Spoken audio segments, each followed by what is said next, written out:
Are you ready for episode 5 of Crime, Crochet with Zay? That's me.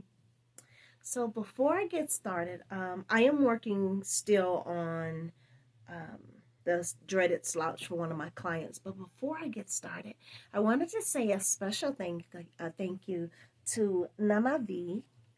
I got these for the Around the World blanket that I'm making. And she's from Germany and Utah. So I got two. I got a country and a state out of the way. If you want to be a part of the Around the World blanket, please let me know and I will send you the document. I'm really excited about this project. Now, I am, like I said, working on this dreaded slouch, but I'm also going to tell you about a serial killer that you probably don't know. He shares a name with a dynasty, and I haven't been able to find out if he is related or not, but I won't give you his last name. But if you stick with me between 7 and 8 minutes, I will reveal his identity at the end of the video. In the interim, would you do me a favor? Would you like, comment, and share on this video so that I can bring you more gruesome stories while I crochet my way into your heart? All right, are you ready? Let's get into it. Now, he is one of the most notorious serial killers in American history. In American history. His case is particularly chilling due to the methodical and calculated nature of his crimes, as well as the disturbing way he documented the details of his victims. That's a clue. Now, over the span of several years, he is believed to have murdered at least 16 men, though the true number of his victims could be much higher, and some have estimated the range into 30 or more. He was born March 19, 1945, in Long Beach, California. He came from seemingly normal middle-class family, with his father working as an electrical engineer and his mom being a homemaker. However, early in his life showed some signs of disturbance. He was a shy, introverted child, and as a teenager, he struggled with his identity, particularly regarding his sexuality. His sexual orientation was a source of conflict as he came to terms with being gay in a time when homosexuality was still largely stigmatized. His internal struggles might have contributed to the violent path that he would later take. Now, after graduating high school, he enrolled in California State University of Long Beach, where he studied political science. He was a bright student, and during this time, he began to engage in various activities that hinted to his darker side. He was known to be charming, charismatic, which helped him lure his victims, but there was always an underlying sense of coldness and detachment in his interactions, so people have said. Now, his killing spree began in the mid-1970s, although he would not be arrested until 1983. His crimes were brutal, methodical, and he employed various tactics to lure and murder his victims. He primarily targeted young men, many of whom were hitchhikers or individuals whom he had picked up at bars. Now, these victims were often sexually assaulted and then brutally murdered. One of the most chilling aspects of his murders was the documentation he kept. Documentation. That's a clue. This was a detailed list of his victims, which included coded entries, locations, and sometimes even descriptions of his victims, their physicality, and different characteristics. Now, some of the victims listed were never identified, and The list itself led investigators to believe that the true body count could be much higher than what was officially known. He would often pick up his victims, drive them to secluded areas, and then engage in sadistic, acts, including strangulation, blunt force trauma, and sometimes ritualistic abuse. His methods of execution was often a combination of sexual assault followed by strangulation or suffocation. That means you get real close and personal.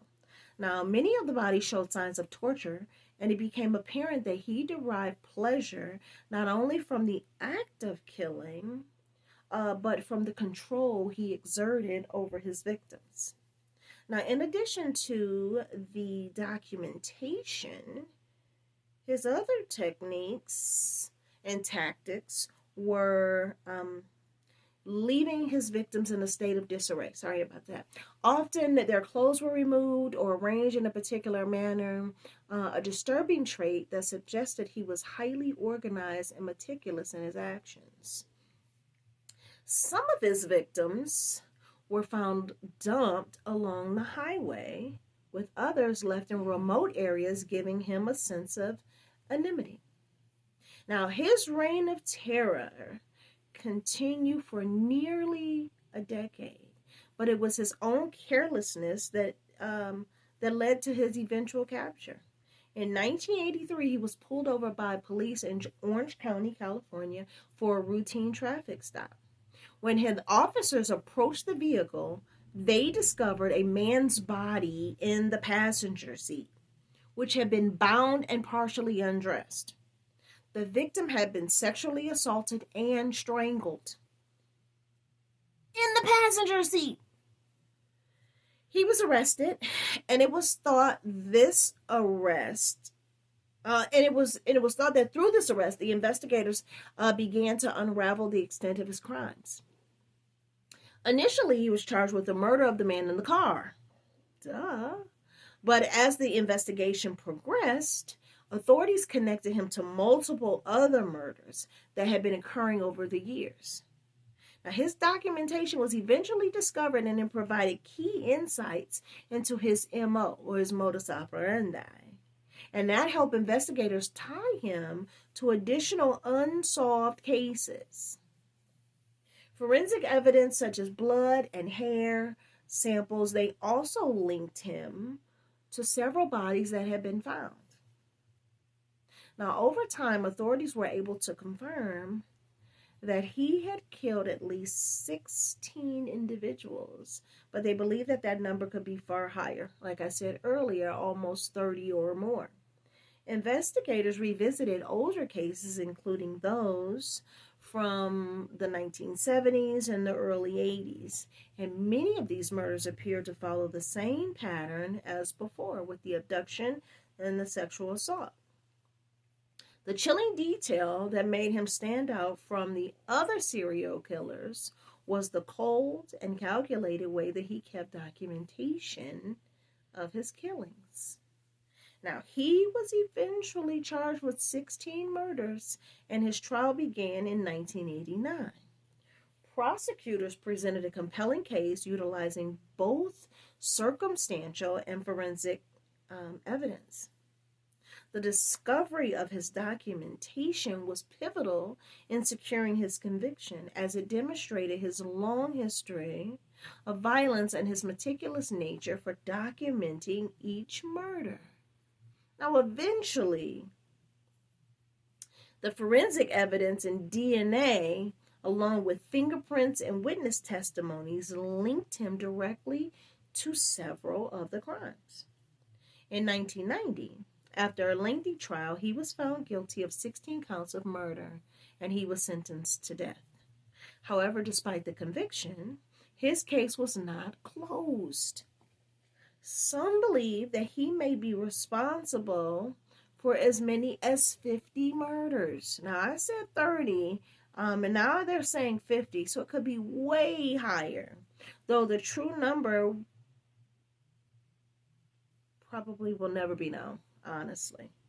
Now, he remains on death row at San Quentin State Prison in California. And if you know anything about San Quentin, it is where they house some of the cold-blooded killers. And he has spent more than 3 decades there. Now, despite being convicted of the 16 murders, he continues to maintain his innocence. Are you kidding? And there have been no new developments or confessions regarding the full extent of his crimes. He has filed multiple appeals over the years, but his conviction stands. Now, his case remains one of the most disturbing serial killer cases in U.S. history, not because of the brutality of the crimes, but also because of his eerie sense of organization.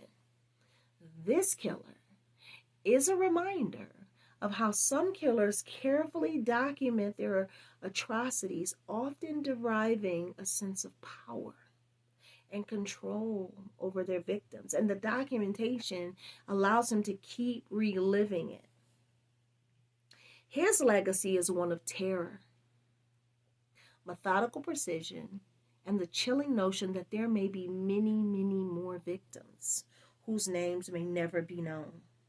Now, his case highlights the complexity of understanding serial killers, especially those who operate with a level of calculation and detachment that make it difficult to catch.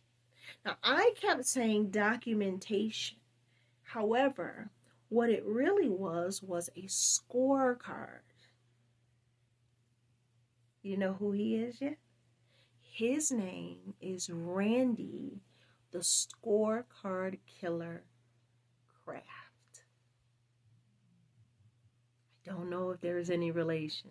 So, what do you think about that? This is where I've gotten in the slouch. If you would be so kind to like, comment, and share, I would be very grateful. It's been real. Thank you for tuning in with Crime Crochet with Zay.